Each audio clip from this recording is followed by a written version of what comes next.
Are you a CrossFit coach or maybe a box owner looking to learn more about nutrition? You want to help support the athletes that come to your box. Maybe you have some one-on-one clients. And we all know nutrition is the foundation. We all talk about the theoretical hierarchy of the development of a athlete. And nutrition is at the base.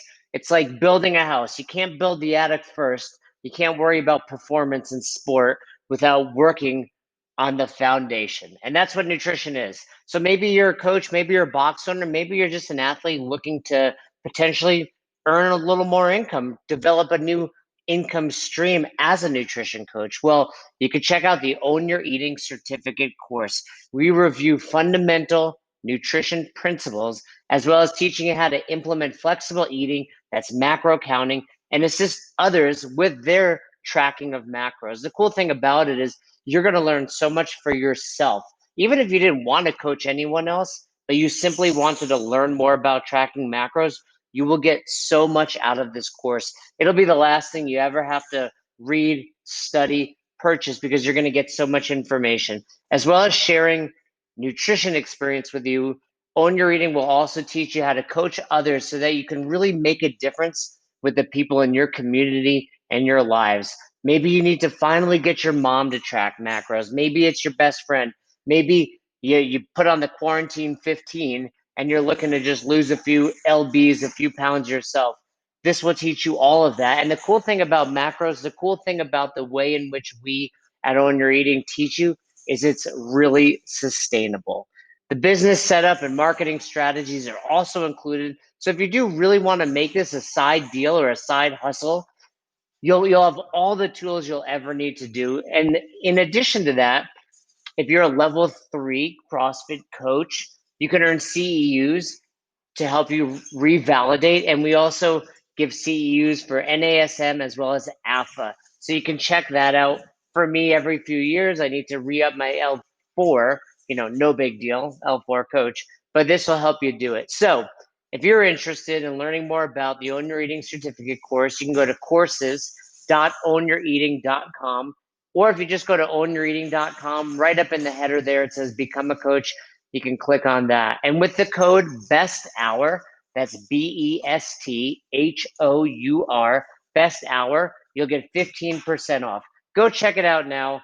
I was the one, along with Roz, who helped put this all together. So I really understand that if you have questions for me about it, of course you can reach out.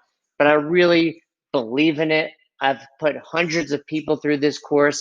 It's the way I learned how to track macros. It's the way I've been tracking macros for over 5 years, and I think you will absolutely love it. So go check it out again, courses.ownyoureating.com, and use that code BESTHOUR for 15% off. Welcome back to another episode of Best Hour of Their Day. I have something very special planned for you over the coming weeks.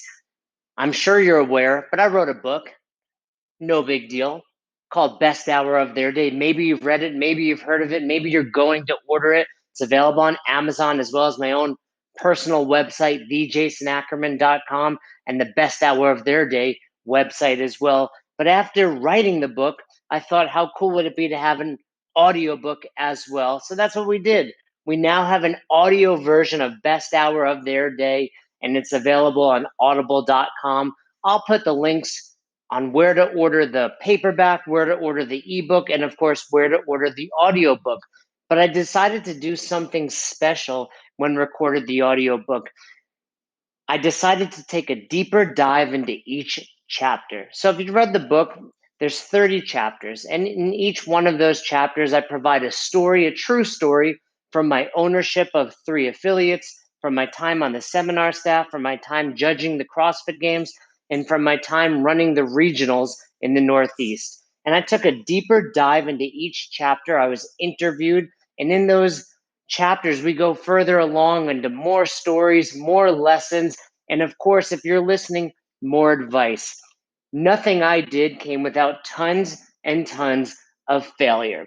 Because of that failure, I really believe that's why ultimately I became successful. And I think it's important for all of you to hear that. So each chapter has another 30, 45, 60-minute discussion on what went down during that time in my life. So if you're interested in that, I highly recommend you check it out. But what I'm going to do, because I love giving back to this community, is once a week, put one of those discussions here on the podcast, best hour of their day. So you can listen to it absolutely free. If you love it, do me a favor. Go check out the audiobook, maybe give it a download.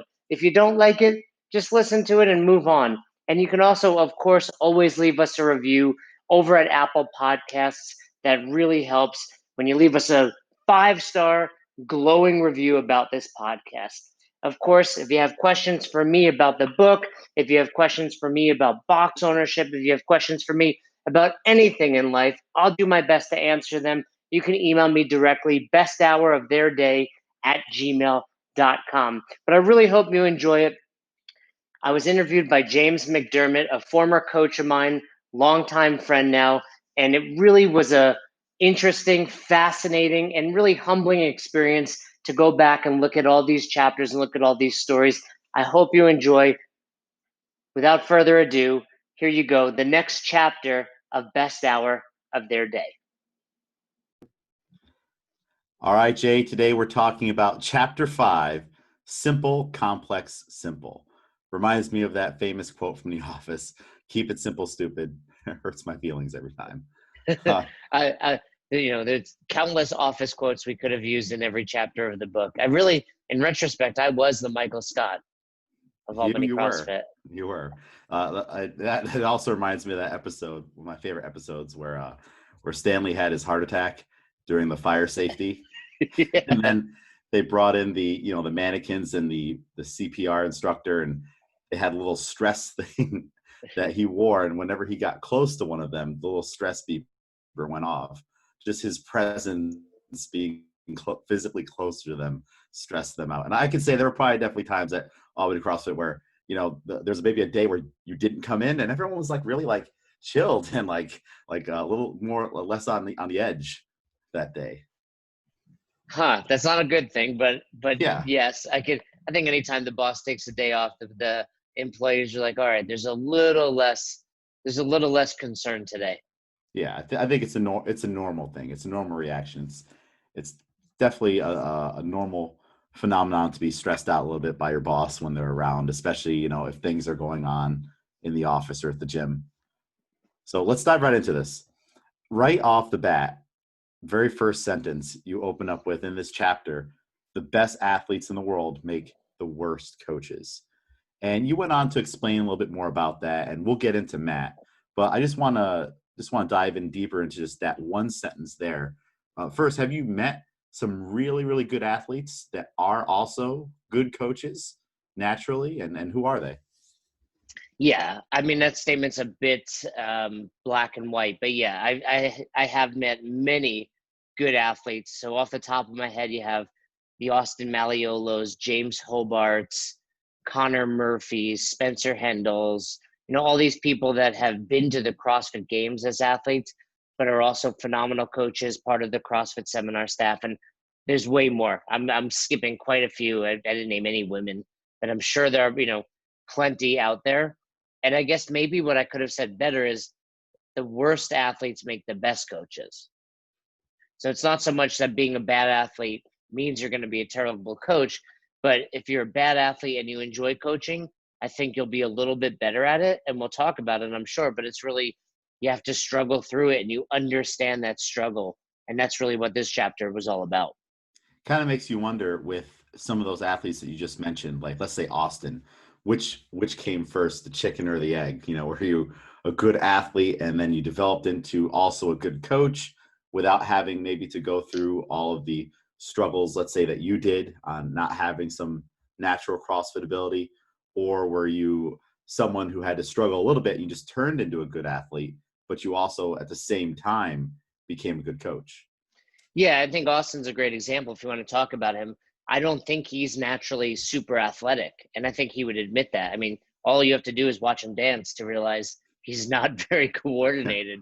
But, he's someone that's worked extremely hard. And I think, so there's a difference, like you're saying, there's the natural athletes. Connor Murphy, for those that don't know him, phenomenal dancer. And I'm using that one little sport, I suppose, but it's really a correlate to how you are coordinated and how well you can control your body, and also how good you are at other sports. Austin found CrossFit, excels at CrossFit, but when I've played other sports with him, he's not great. Where people like James Hobart and Spencer Hendel, and those are guys that are on staff, but you look at some of the best, the Fraziers, who was an Olympic lifter, the Tias who goes to the Olympics. Those are the people that are just naturally gifted athletes. Yeah, like Austin, just to stay on him, he's naturally gifted when it definitely comes to deadlifting. When you have knuckles that go down past your knees, it kind of helps a little bit. Correct, but more importantly for him, it's that he is so stubborn and is so hardworking that he could have been the least natural athlete on this planet, and he still would have made the CrossFit Games. Right. Definitely. So, I so, agree. and I think because of that, he understands it, and it helps him become a better coach.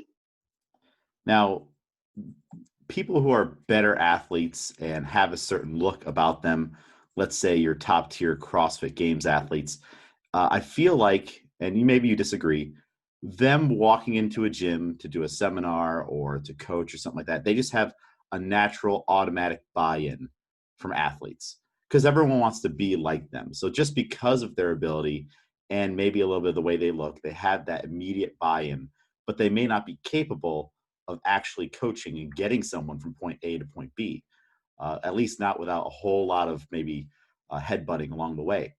So what is something that athletes or coaches, coaches who don't have the look or are not the greatest athletes can do to get that buy-in right off the bat? Yeah, that's tough. That's a really hard part about CrossFit, right? So, in similar to that scenario, it's like I was on seminar staff very early on, and there were many weekends where I was working alongside 5 games athletes. Maybe not 5, but 3 or 4. And I worked weekends with Austin, James, Spencer, Camille, other games athletes, and it is hard for someone like me to be like, hey, I know this stuff too. But you're right. Just when someone's been there, it's a lot easier. I mean, Rich Froning sells out regular seminars, not because of his coaching skills, but because of his physical accomplishments. And I'm sure other top athletes can do the same. And you see it in all sports out there. Yeah. But I think for the average person, and that's probably the person listening to this, the tip I would give them is you have to just lead by example. And that means you don't have to be the best. And here's a great example, right? Murph. Let's take Murph. And for those that don't know Murph, we'll talk about him in later chapters, but longtime coach at Albany CrossFit. When he started, obese, to say that, to put it nicely. And he became one of the most well-liked and most sought-after coaches at Albany CrossFit. And it certainly wasn't because of his athletic prowess. It was just because he had a knack for getting along with people. He was fun to get along with. And at the time, at least, he was working really hard on his own fitness. So I tell that to people all the time. Hey, you don't have a muscle up? That's fine. Are you working the progression? You don't have a beautiful squat? That's fine. Are you the coach in the corner doing squat therapy? And if you're doing that stuff, your members will follow it. And just like we talked about, in the past with some other athletes, even I felt that way with Kevin Seaman, for example, who we've brought up in the past, where he was a great athlete. He was able to move more than I could on any movement, but he always trusted what I would tell him because he knew that I've studied this and he knew that I put the effort in to improve my own performance. Yeah, and I would even say don't hide it either. Like if you're working on your own ability, your own nutrition, fitness, all that stuff as a coach, put it out there for your members to see that you're just like them and you're going through the same experiences. Maybe you burned your broccoli, post a picture of it in the private group. Before class, if you hit the workout earlier, talk about how you scaled and what you experienced in the workout and what you wanted to do to be better for next time. I think it's good to relay your own experiences. I know sometimes in the past when, let's say, when I was trying to work on double unders, I would just work on it privately and no one knows. So they don't know you're in the trenches with them when you're doing things off hours on your own. Yeah, and that's a great point. And furthermore, just remind people, I go to jiu-jitsu, and one of the professors here, a badass black belt, talks all the time in between our roles, you're going to want to quit. And I used to want to quit. Like when I was a white belt, when I was a blue belt, I quit all the time. And it's important for the white belts and the blue belts to hear that, because they need to realize, hey, this is normal. Like I'm not supposed to be able to do muscle ups on day one, and I'm not supposed to have a sub 3-minute Fran on day one. It's okay. Neither did my coach, but through hard work, I can get there. 100%. It's good to show the full perspective. Now, in the early days of Albany CrossFit, though, this wasn't maybe always the case, and we can dive right into Matt now. So Matt was a pretty fit guy, freak athlete, did Fran 240 first time just walking into the gym. Let's talk about Matt. Okay, so Matt shows up at Albany CrossFit fully like in a suit, I would say, and, in a, like a dress suit, like he went to a real job, and he shows up one day, and he was he knew like Nina and Aaron. You remember them? Oh yeah. Like the 330 teacher crew, because he was a trainer at local Globo gyms, and good looking dude. Like these women were like, oh, Matt's here, so but the first day he walks in, like we just clicked a little bit. He was a bodybuilder. I think he showed me some pictures of him on stage, so we kind of had that connection. And I tested him, and I was like, hey, why don't you try Fran? And he had done a little bit of CrossFit at the Gold's Gym, but never, this was his first exposure to a real CrossFit gym. So he changes and he does Fran and goes like unbroken through the 21s. Meanwhile, I'm trying to destroy this guy. And I couldn't help but get like, wow, that was unbroken. And it wasn't as if I taught him. He just literally jumped on the pull-up bar and started kipping pull-ups because he saw somebody on CrossFit doing it. That's impressive. So he gets back to the 15s, goes unbroken again, which, in 2008 was, I don't want to say it was unheard of, but it was very impressive when someone can do that. Then he gets back on the pull-up bar, and he goes unbroken again. And then meanwhile, I had been recording this, and I'm like, oh my God, this is going to be a world record. Like I'm going to send this into HQ. We have the fittest person in the world right here. And then he slowly faded during those 9s. But still, like I said, I think it was still about 240. We were chasing like the close to 2-minute Fran at the time. I think Chris Spieler put it up at one point. So we were getting there, and we recorded, really excited about it. And then if you've ever been to Albany CrossFit, especially back in the day, there was, a separate room and then just the hallway. The hallway, which is where all the racquetball courts lead off of. He literally walks out the room and just laid in the hallway for about, I would say, if I was really trying to be honest about it, 2 hours. So a 3-minute workout. Many of us can relate to that, the Fran fetal position. Yeah, and people would just be walking by like, who's this guy passed out on the ground? But after that, he started showing up every day and just doing classes, and eventually asking me if he can help out with classes. And he was my first coach. And and to show kind of my evolution as a box owner, Donna, who we've talked about in the past, 70 years old Donna, she goes, you better be careful. The members are going to start to like him more than you. And, so this is like, I didn't have anybody else. And it took me off, guard. And I was surprised by that. And at first I was like, wait a minute, I don't want that. And it made me a little bit jealous. And then I stopped for a second and I said, wait, that's great. Because if they like him, I don't have to be here as much. And that was kind of my first, glimpse into what it would be like to be a boss and own a real business, to think to myself, hey, I can let him run classes, and I can go home early some nights, or I can, catch up on other business. It was really cool to hear that. Donna definitely knows how to play the mind games. Oh, she's the worst. Yeah. Nice. She's like the quintessential Jewish grandma. Definitely. And she's still going strong at the gym. I still have her at least once a week in one of my classes. So, and one thing we've not said about Donna, by the way, she's got to be, like we said, close to 80. Yeah. She's got a metal rod in her back.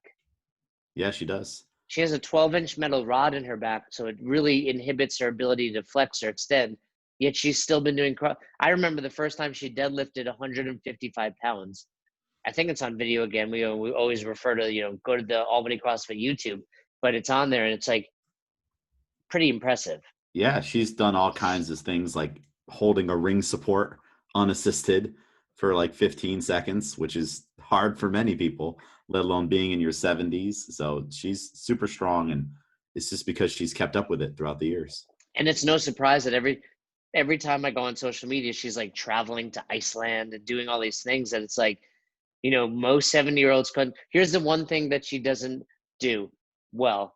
She has two Facebook profiles. Yeah, And I've made fun of maybe her about three. this, maybe three, because she's just like logged herself out of one and started a new one. Or I remember one time she's like, all of a sudden it was in Chinese and I couldn't read it. So I started a new one. I was like, maybe you click the button. Like, let me know next time. But anyway, It's always funny, the social media with some of the older generations. Do you remember Joanne Scarrett?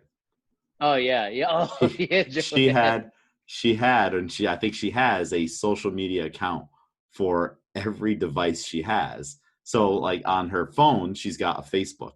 Then she's got a different Facebook for her computer, and then a different Facebook for her tablet. So it's whatever one she's on at the time, she'll comment from. It's Yeah. And funny. then the best ones are when they do that and then they respond to their own comment. Yes, yeah. So slight tangent here, but yeah. I hope to be like that when I'm when I'm of age. Hey, if I'm traveling the world and doing pull-ups at 70, but I have two social media accounts, I'll be okay. Well, it's just to go back to that with Donna. She's told me plenty of times how, and this is a testament to CrossFit and living a healthy life, how many of her friends they're always miserable. They're sad, they're stuck at home, they're not doing anything. They've always got aches and pains, and they're sick all the time. Meanwhile, Donna can walk her dog, and she doesn't have Denver anymore, but her new dog is like super energetic and crazy, and he could easily pull her over if he wanted to, but she can fight against him and walk him and being in control of that little relationship, so and go to Africa. So it's just very impressive, and it's something we should all strive for. Absolutely. I love it. So back to the early days here. So we have Matt, he walks in and he's just a fire breather right off the bat, which is that even a term that people use anymore in CrossFit, fire breather? I think it's only a term that they use now, like for the veterans, like the OG fire breathers. But Okay. yeah, you don't like Greg Amundsen is one of the OG fire breathers. And, Matt would certainly be a fire breather back in the old days of, Albany CrossFit. But yeah, you don't hear that term anymore. That's a good Yeah, point. it's funny how the community has changed too, and how things are like that. Well, because So a fire breather back then is basically a games competitor now, yeah, right? So there was no way to quantify a fire breather, but now there is. I think we should bring this term back. I like it. Hashtag fire breathers. So well, did you have other experiences with just people, just because you're a new gym, new affiliate, CrossFit's brand new. Of course, there's gonna be all kinds of people that want to try it and have maybe the thought that they're going to be amazing at it. So they just walk in thinking they're going to take you guys down. Do you have any other stories from those early days where people would just roll in thinking that they were going to be hot stuff and maybe not doing as well as Matt did?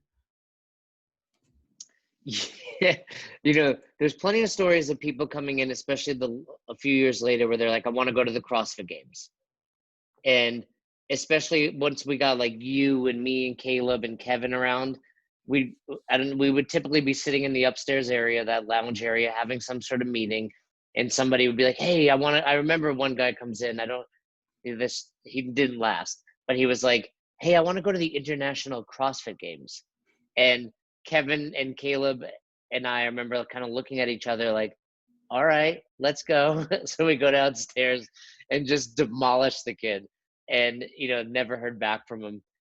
So stories like that happened a few times. I remember, back in the day, it was really like you were trying to appeal to those people like Matt, who they would come in and like, I need to kick your ass for you to realize how good this is.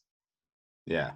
So I think I would see a lot of that. I remember one of my buddies from college came in and he was in the military, fit dude, and we put him through Fran on day one, and we did it such a bad way. We started doing progressive scaling, meaning we were dropping the weight, we were taking him to bands, to jumping. I mean, we were basically the perfect recipe for rhabdo. We were giving Yeah. him, and he didn't get rhabdo, luckily. but it was like you needed to kick someone's ass for them to be like, oh shit, I need this. There were two types of people, like, that was terrible, give me more.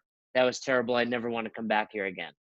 And we were looking for those people at the time, where now we realize, hey, that's not the most, efficient way to expose someone to CrossFit. But at the time that was happening, I would say almost daily. Almost every day, someone would be coming in and getting their butt kicked. And a handful would stay, like some that stick out to me.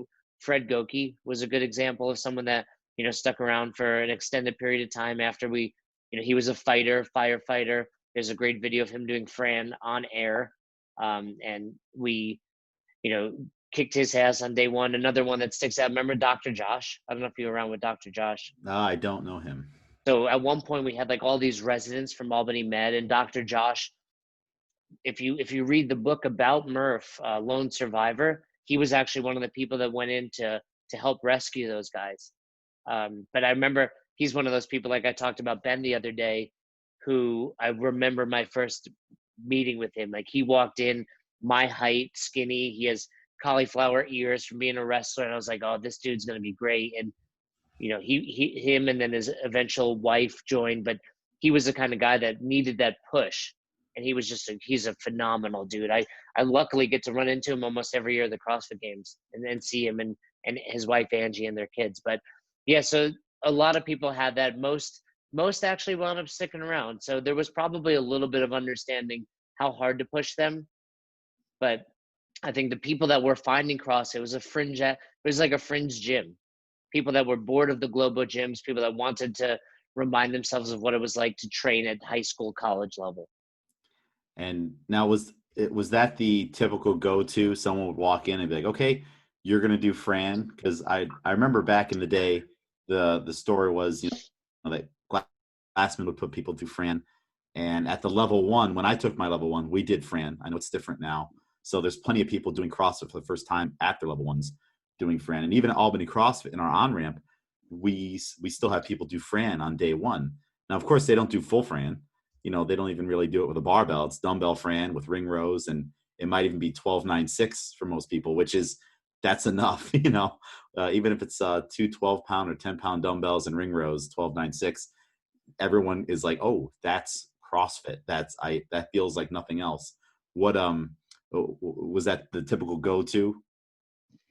I think it was for a while. And like you said, that didn't mean we didn't scale it, but Fran was just a great, the descending reps, the movements that really just like a thruster. Most people have never done it. So it's just that full body movement. The pull-ups are great because we can go to box jumps. Then ultimately, it's measurable, observable, repeatable. So it's nice to be like, hey, here's what you did on day one. 30 days later, look at how much you've improved. You went from, 65 to 75, or jumping pull-ups to regular pull-ups. So, but it probably wasn't always that. It was just our go-to. And honestly, I think a lot of the reason was because back in the day, the programming was just so random, and a lot of times we probably were going longer. So the Fran was just nice because it's like in less than 10 minutes, I can give you a nice dose of what this is.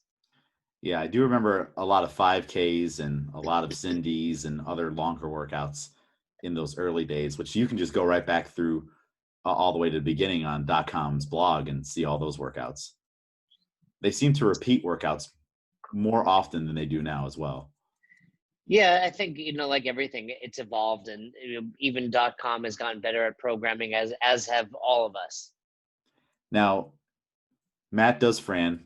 He eventually gets up off the floor. He joins the gym. And what's the timeline before he joins the coaching staff? I want to say it was just about immediate. I don't remember him. He was never a member. So he might have, came in for another week or two and just hit workouts. But I remember very quickly being like, okay, I want this guy to help out. And it was a conversation. It wasn't like in the back of my mind. He was asking about it. We were talking about it. And then very quickly he started coaching and also attended his level one. And I'm assuming it was more of like, he's going to coach, but it's like a free-for-all versus like, did you sit him down and explain to him, okay, this is how I would like to do things here in my gym? These are the progressions I want to use. Here's what's going on. Here's how the classes will flow. what kind of direction or lack of direction did you give him? Yeah, absolutely not. There was no direction. It was probably like, okay, this is your class now. Do your thing. And that's And possibly where some problems came from. yeah, there were definitely problems in the sense that, you know, there was no control over, and there's nothing bad about it. I know Matt at one point got very heavily involved in kettlebells. He became like an RKC level 2 instructor, which wasn't an easy task to accomplish back in the day. So, he would do things like, hey, let's do more swings. Matt was the kind of guy that was like, more is better. So we would program a workout, and then Matt would throw in, 100 swings at the end, or abs at the end, or doing, he still had that Globo gym mentality. And I was, really shifting to that CrossFit mentality, but a lot of the members appreciated what he was doing because they didn't understand, constantly varied functional movements and high intensity.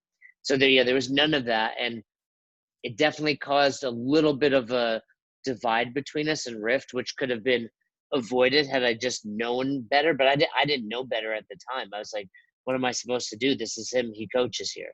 Yeah, you're one of the first affiliate owners, and there's not really like, I bet at the time, like class structure put out the way it is now with the lesson planning course and showing you, okay, whiteboard brief, warm up, specific warm ups, the whole thing. Like now you can really take full control of a class and a program and know every step along the way versus getting just the workout off of .com and kind of being on your own. Yeah, there was no, I mean, back then it was like, hey, maybe you would throw in a Google search and try to find some cool warm ups, make up your own. Like for me, you rely on your past experiences. There was a lot of like wrestling style warm ups where you run in circles, sidestep, push up, burpee, grab a partner, the junkyard dog warm up that Coach Bergner made famous. So you would find these warm ups and use them. But yeah, there was no, hey, have a timeline, start on time. I remember actually with Matt one time, one of the few conversations about coaching we had, he would always run his classes long, and I was like, Matt, you got to end classes on time. Like, whether it's I'm coaching the next class or there's no other class after, you have back-to-back classes, and he was like, but who cares? They're happy, and we're giving them more. And I remember like thinking, well, that's true, but they may have to go somewhere. Yeah. They may be taking the 5 o'clock class because they had to be somewhere at 6:15, and there was just more of that mentality. There was very little organization involved in every class. And it was probably definitely easier to get away with that in 2007, 2008. Times I feel have definitely changed. What advice do you have for the affiliate owners listening on maybe bringing someone new onto the coaching staff? Because I don't think I think gone are the days where you could do what you did. Someone walks into your gym, they're amazing, and you're like, hey, join this coaching staff right now. Join our community right now. Yeah, I think most boxes will tell you they only hire from within, which is great in theory, but at the same time, I wouldn't make it completely black and white. I wouldn't make it one or the other. I think that's ideal, but at the same time, I moved around the country and was welcomed into many boxes as a coach because of my credentials. But there is that, hey, this has to fit our vibe, and this has to fit your culture. I remember another great example when Austin started coaching for us after his. So this is 2010. Austin just went to the games, moved to Albany, started coaching for us. And I remember his very first class. I don't remember the workout, but I remember there were thrusters involved. And he was teaching people how you have to pull down on the bar to go faster and then drive them. And Caleb was there, and he and I were like, this is not right. Like, he's right about what he's teaching, but these guys don't need that. They need, hey, how do I move better? Not how do I go faster? And that was simply just a matter of understanding the culture. That's not that he wasn't a great coach and he ultimately assimilated well, but hiring from within is great, but be ready to hire from outside and just be ready to make sure they are exposed to your culture. And that means probably watching a few classes, providing feedback, and making sure it's a good fit. And you probably did that with Austin more so than with Matt. Let's talk about the early coaches at Albany CrossFit. You had Matt was number one. Who came on after that? So Matt was early on. The girl I was dating at the time, she wound up coaching quite a bit. This girl, Jess, who was one of my clients, became very involved in CrossFit and very fit, and she started coaching. We had this guy, Luke, who I've not heard from in 10 years, who I just didn't kind even of, know about Luke. Yep. Luke was one of my first members. And again, it was very casual. It was like, hey, I can't be around. Can you coach? I was traveling a lot for seminars, specialty seminars, just attending them all over, attending what I could. And like Friday nights would often be like, hey, Jess, can you watch this class? Or Luke, can you watch the Saturday morning class? Those were the early ones. And then Viv was a very early coach. And then Jess, who we spoke about previously. So those are probably like the first 6 or 7 coaches. And that's realistically, that was like a year into it. But they would all, and it was, when I say coaches, I use that term lightly in the sense that they all did get their level 1, not necessarily when they first started coaching, but in time. But it was very casual. Like, hey, hop in this class, coach that class. We didn't have a set schedule for a little while. And then eventually Brett came on, Oh Kevin yeah, came on, Caleb. yeah. I should have mentioned Brett as well. Brett was actually there on just about day 1 in that 5:45 a.m. slot, and I probably forgot to mention Brett, and we'll talk about him in a later chapter because he like lived on an island. You know, the 5:45 a.m. class was its own thing, which we'll talk about. But yeah, he and we would go months without seeing each other. Wow. Yeah, I don't imagine you were getting to the 5:45 a.m. classes that often. I would honestly say I don't think I made it once in my entire box ownership at Albany CrossFit. Really? I Not once.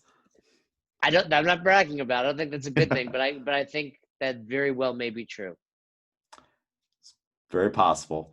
Now, so to continue talking about just bringing on a new coach in the context of simple, complex, simple, how can we apply simple, complex, simple to bringing on a new coach if you're an affiliate owner? Well, that's a good one. So, there's a whole lot of complexity. Like the whole point of simple, complex, simple is the most complex things look simple when they're done well.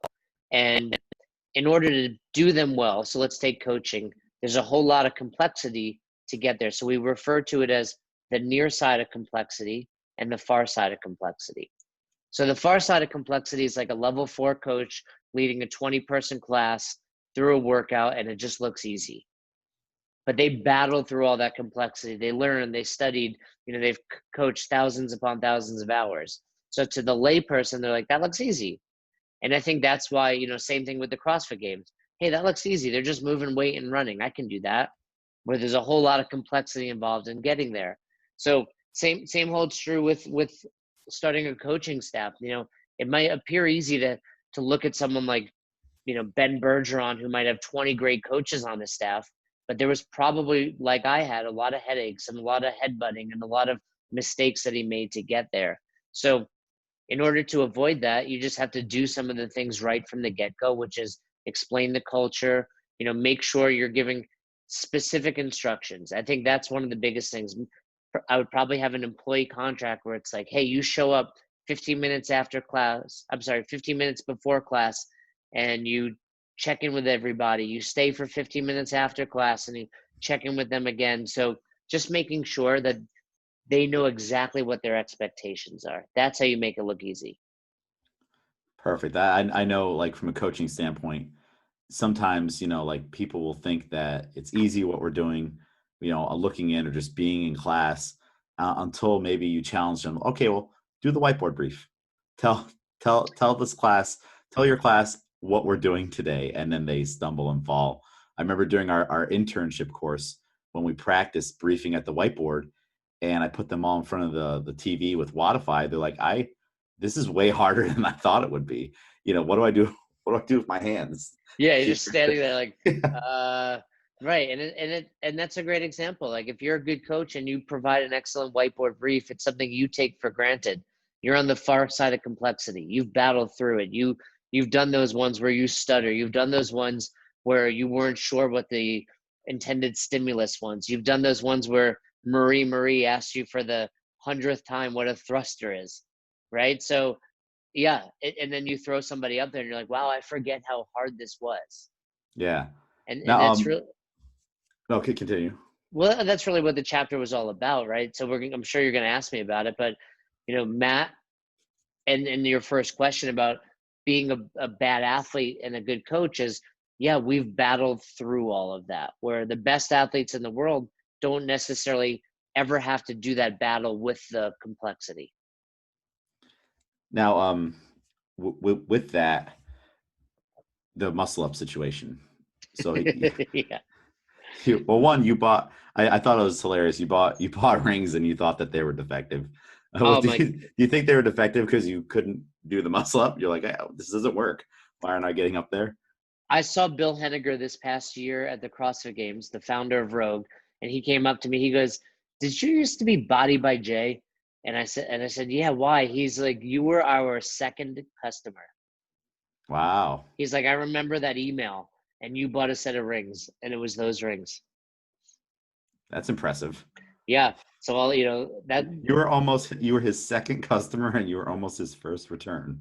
Yeah, right. That's a good point. So I get those rings.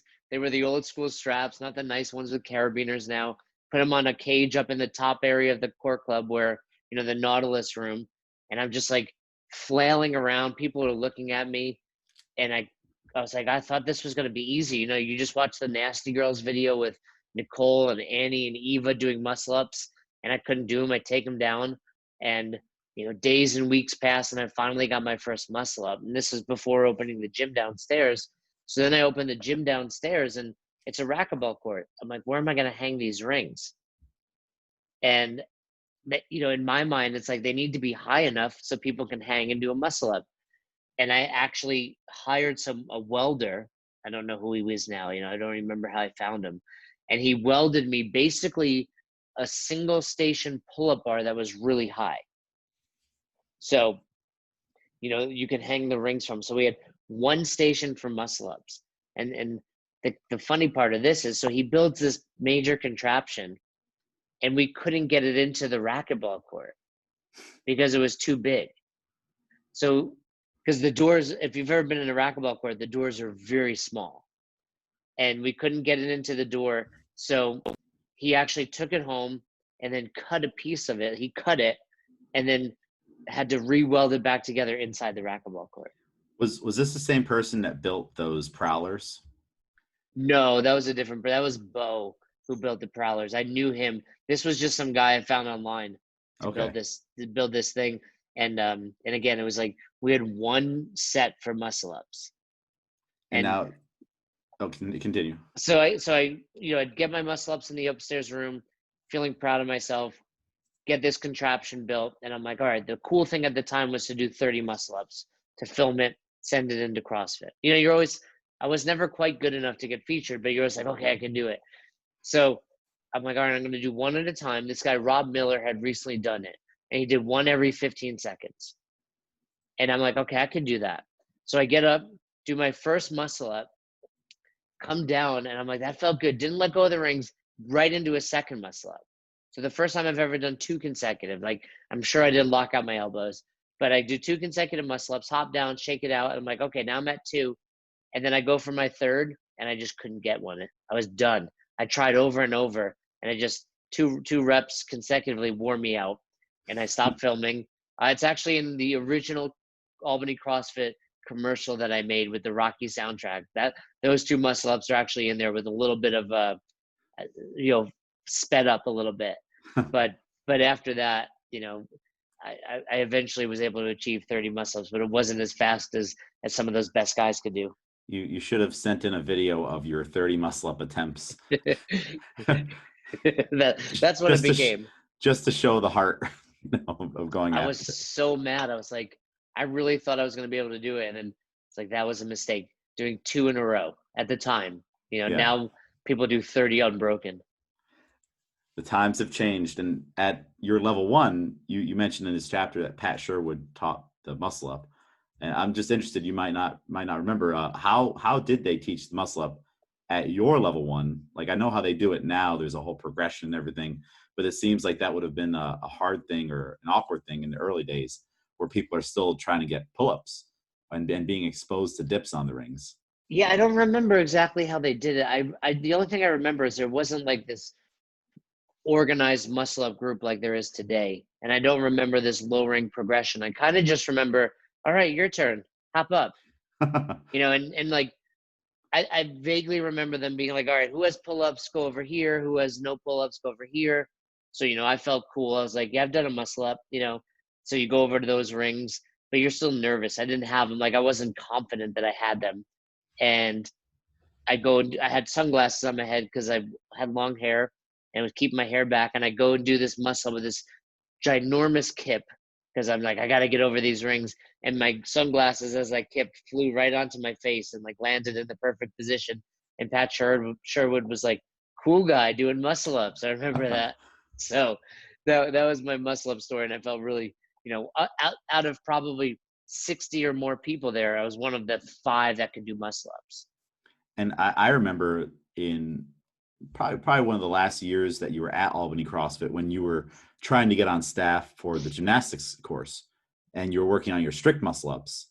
And it's kind of something like we talked about earlier today with trying to be a better athlete and actually putting in the time and working on it if you're not actually, naturally skilled. And I remember you were working on your strict muscle ups pretty much every day. Yeah, I'm still not great at strict muscle ups. It's a movement that I can do them, but if you asked me to do one right now, I'd be like, I don't know. I wouldn't necessarily have the confidence. They've always been a struggle. Yeah. So, when I was getting on the gymnastics team, that was important. You needed to have, there was like a list of movements you needed to be proficient at, and that was one of them because you're going to demo all the time. And there were times where you're the only person there. You need to be able to do everything. Yeah. So that's something I still continuously work on because there's a demo at the level 1, and I want to, always feel confident if I get put on that demo that I'm going to be able to do it. So from a coaching standpoint, you're trying to get on these elite coaching teams. First, what was your thought when you saw that list? Because that would be a pretty daunting list for most. Oh my gosh, strict muscle up is one of the things I'm required to have as a prerequisite to coaching this course. And then what was like your response to it on how to improve it? Well, luckily, I had some good coaches to rely on, like Chuck Bennington and Jeff Tucker to help me with some drills. So it wasn't that I didn't think I could do it. It was just I knew it was going to take some hard work to get there. And eventually I was able to do, the strict muscle up and the front lever, back lever, skin the cat, and all those things. But it was, just, okay, this is going to take some time and focus. And I do remember those times where you would spot me through them, right? You would Yep. push on my feet to help me, and I was developing that strength, and it came, but it was, like anyone listening, hey, this is going to be a challenge, but you have to put the hard work in to get there. Yep. I never dropped you once. Yeah, Some good, that is true. some good spotting. Now, for someone, how does someone evaluate themselves on the continuum of simple, complex, simple? Whether they're on the right side, the far side, the left side, like how does someone know or is able to assess where they are? I think you have to do some self-reflection, so I think that's important, and you won't always know, but I do think a lot of the times you could tell how well you are based on how well you can teach others. That's really where this story was. Matt came in and he was so good at everything that he gets on the rings the very first time and he was like, oh, do this. And he got a muscle up. I was like, yeah, Matt, that's right. That took me months, but you just got it, accidentally. So when he was teaching Sam, and it was Laura Garrison's son, Sam, Oh, okay. right? So he's teaching Sam, who was like a teenage kid, one of my one-on-one clients, how to do a muscle up. He was getting Sam very frustrated because he wasn't teaching him. He was like, just do this, get above the rings, pull, similar to the level 1 at the time. And part of that is he didn't know any better. He didn't realize, hey, there's a false grip involved. He just naturally did it. Like, oh, he just assumed everybody knew that or where he should pull to. And part of that is back on me. Like, I never taught him that. But when you've not been through that struggle, you think it's everyone's just going to grasp the concept super easy, and you realize, wow, okay, there are some things I need to learn in order to teach this better. Now, what is something that the listener can do as like maybe a homework assignment to figure out what in any skill that they're trying to do, whether maybe it be coaching, their business, maybe we can give examples and assignments for both of those things, or even an athlete to figure out where they are on something specific. So I, how do they choose something? And then what should they do? Film themselves, get a I, I've coach. I've seen a great drill, and I don't remember what it was. I think it was on making toast, right? And so I would tell you, and the point was, hey, write down every step to make toast, I think I remember this. Yeah. right? So it's, and then most people would be like, all right, grab the toast, put it in the toaster, hit the switch, voila, toast. And you're like, no, if I was trying to teach this, it would have to be go to the refrigerator, open the door, find the toast, open the bag, close the bag, put the bread back in the refrigerator. All those things have to happen. So I would say find a task. Another good example is last night, I was thinking I'm doing my wife a favor. She made some chicken for us, and I start cutting it up. And she's like, no, you're cutting it the wrong way. And I'm like, damn, I would eat this thing in my hand. Like, what's the Yeah. right way to cut this chicken? But it's like one of those things where sometimes people just don't know. So pick a task, whether it's making toast or teaching the snatch. Like, let's try to relate it to coaching something, and try to write down every step along the way. Maybe something you can give to your coach, how to open the gym. Is it, That's a good one. show up and turn the lights on, or is it show up at 15 minutes early, unlock the front door, here's where the key goes, turn the lights on, turn the television, all those things have to Yeah. happen. Check the So, bathrooms. right, is there toilet paper, all of those things. So I would say find a task like that you're really skilled at, that you're really confident in, or that you need to teach anyway, because how nice would that be if now you have that written down somewhere every Yeah. time. Because what's going to inevitably happen, your morning coach can't show up, you scramble to find your evening coach, but they have never opened before. Well, here's the list, follow this step by step. So I would do something like that. I think that's good advice. I think that'd be a good thing to kind of go through, and if people need any kind of help with it, they could probably reach out to you. Yeah, I'm happy to help with all of those things. And I think, it's just really common that for most of us, we take for granted some of the things we're good at, be it a muscle up, or be it, making toast. And it's important that we learn how to communicate that with everybody else. And probably this will go hand in hand with working on the skill of empathizing with other people. Like you have to have an understanding that like not everyone can do what you can do. Yeah, not everybody can make toast. Not everybody can cut Yeah. chicken the right way. But I have experienced some poor toast in some diners, so it does make you wonder. and it's just, I think, again, there's so many things that we do every day that it's like, wow, I didn't realize all these steps that it took to get there. So, just especially when it comes to coaching, something like the muscle up, it's like we spend 30 minutes or more every weekend at the level one working on it for those reasons. The more skills you need, the more steps along the way. And if you want to keep your clients happy, you want to prevent frustration, that's one way to go about it. Awesome. Well, Jay, do you have any other thoughts overall on just the concept of simple, complex, simple, or anything, any other thoughts for the listener on this chapter? No, but just to wrap it up, put a bow on it, Matt and I still have a great relationship to this day. We communicate pretty often. He moved, so shortly after that, he moved down to Florida in about 2008, opened his own box. Still coaches to this day. He's now in California, but turned out to be one really phenomenal coach. And I'll just end it on one story about Matt. So in 2000 and must have been 2009, I was running the qualifier to the games, the sectionals in the Albany CrossFit parking lot. And I got to program the workouts.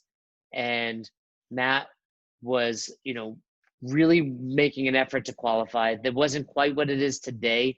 There wasn't all this esteem about making it to the CrossFit games, but nevertheless, he wanted to make it. And I programmed the workouts, and we did I don't remember all of the workouts back then. I remember there was like a chest to bar workout because we bought a rig. That's the rig that's still outside in Albany CrossFit. Yeah. So Was it chest to bar and burpees? Was it something like that? oh no, it was thrusters, and the first workout was thrusters and burpees. So it was I believe we went with a 10-minute AMRAP of like 5 thrusters at 135, 10 burpees, and Matt crushed it. crushed that workout. But then the second workout of the day, so we had 3 workouts, 2 on Saturday, 1 on Sunday. The second workout of the day was a 2K row. And he's not short, but he's not tall. He's probably about 5'7". He pulled like a 6-something 2K row, which is incredible. And he literally had to be carried off the rower inside, like wrecked himself. And then the last workout of the weekend was 10 to 1. This is where we use the rig 10, 9, 8, 7, 6, 5, 4, 3, 2, 1 of chest to bar pull-ups, power cleans at 155, 105, and kettlebell swings at 55. Yep. And Matt crushed it again. And side story there, we didn't have enough kettlebells, so people brought kettlebells in, local boxes, and some were 55 and some were 53. And I was like, F it, put them all out there. Like, it didn't matter. Nowadays that would never fly. But anyway, Matt wound up coming in 6th place, and top 5 went to the CrossFit Games. And, he still blames me to this day for programming that 2K row. Oh, man. And furthermore, just to show the evolution of CrossFit, in 10th place that year, take a guess who it was. I'm going to say it was, give me a second, 10th place. You're not going to guess it. Hold on. All right, give me 3 guesses. I got 3 guesses. 10th place, I want to say it was Jason Khalipa. No, he was too big at the time. James Hobart. James won, I believe, that year. He did, damn it. No, that's what I'm saying. It's not what you're thinking. Okay, all right. Give it to me. No one listening is going to know, but this name will resonate with you. Mike the Teacher. Really? Teach? So for those listening, he was literally a phys ed teacher at Colony High School. I think he still is. Yeah, he is. He comes to the gym still. Oh, yeah, he comes to 3:30 every day. So point being, this was just an ordinary guy who got 10th place, like 5 spots away from qualifying for the CrossFit Games, doing 1 workout a day, taking his daughters out to ice cream every other day because that's the kind of dad he was, and he almost qualified. So, and he's wearing I remember he's wearing his lacrosse jersey, mesh shorts, Vans shoes. So it's just funny to see, 11 years later to come in 10th place at a sanctional. You have to be training full-time, dedicated, sponsors, all that stuff, where Teach, this awesome dude, almost made it to the CrossFit Games back then accidentally. And he's still a powerhouse. He's still got it. Yeah, he's a great dude. So it's funny to see. But yeah, I believe James Hobart and then Tanya Wagner, I think, also qualified, who then went on to win the CrossFit Games in 2009. Very cool. So it's cool. And I'm sure you can find all those videos on YouTube. Yeah, find all the videos, and there's websites out there that have all the old workouts. Not too long ago, we did a couple Sundays at the gym where we went through these 3 workouts. So we just went through the regionals workouts for the qualifier at the gym. You just gave me a good idea. We'll do this for the book. I'll come up with a new we'll have promoted this. This won't be the first time hearing it, but I'll get a little web page out there, and I'll find a lot of these videos that we're referring to, so it's easy to find. We'll link them out there. We'll do best hour of their day / audio book or something, so you guys don't have to dig through YouTube. James and I can find them for you. Yeah, that'll be a good idea. I like that idea. A little tour through history. Exactly. All right. Well, Jay, I think that wraps up the chapter. Thanks for meeting with me today, and we'll see you tomorrow for the next one. Thanks for listening to Best Hour of Their Day. If you haven't heard about Anchor, it's the easiest way to make a podcast. Let me explain. First of all, it's free. How cool is that? There's a creation tool that allows you to record and edit your podcast right from your phone or computer, so it becomes super simple. Some of these episodes with Fern or Todd or myself chatting with one another, we've done right within the app itself. Anchor will make it easy to distribute your podcast to all platforms, Spotify, Apple, and many more. And you can make money from your podcast with no minimum listenership. It's everything you need to make an awesome podcast in one place. All you have to do is download the free Anchor app or go to anchor.fm to get started today. Come on, who doesn't have Spotify at this point? And if you were unaware, Spotify now is offering podcasts. That's right. On Spotify, you can listen to all your favorite artists, but also podcasts in one place for free. Spotify has a huge catalog of podcasts on every topic, including the one you're listening to right now, Best Hour of Their Day. On Spotify, you can follow your favorite podcasts so you never miss an episode. Premium users can even download episodes to listen to offline wherever you are, something I always do before I hop on a plane. And you can even easily share what you're listening to with your friends on Instagram and other social media platforms. Here's the deal. If you haven't done so already, be sure to download the Spotify app, search for Best Hour of Their Day on Spotify, or browse some other podcasts if you want. You can find them in your library tab. And also make sure to follow me so you never miss an episode of Best Hour of Their Day. Thanks again for listening to that special episode of Best Hour of Their Day. If you enjoyed, go ahead and download the book. You can check out the audiobook, you can check out the paperback, or even the ebook. We place the link right in the show description. So once again, thanks for listening. Have a great rest of your day.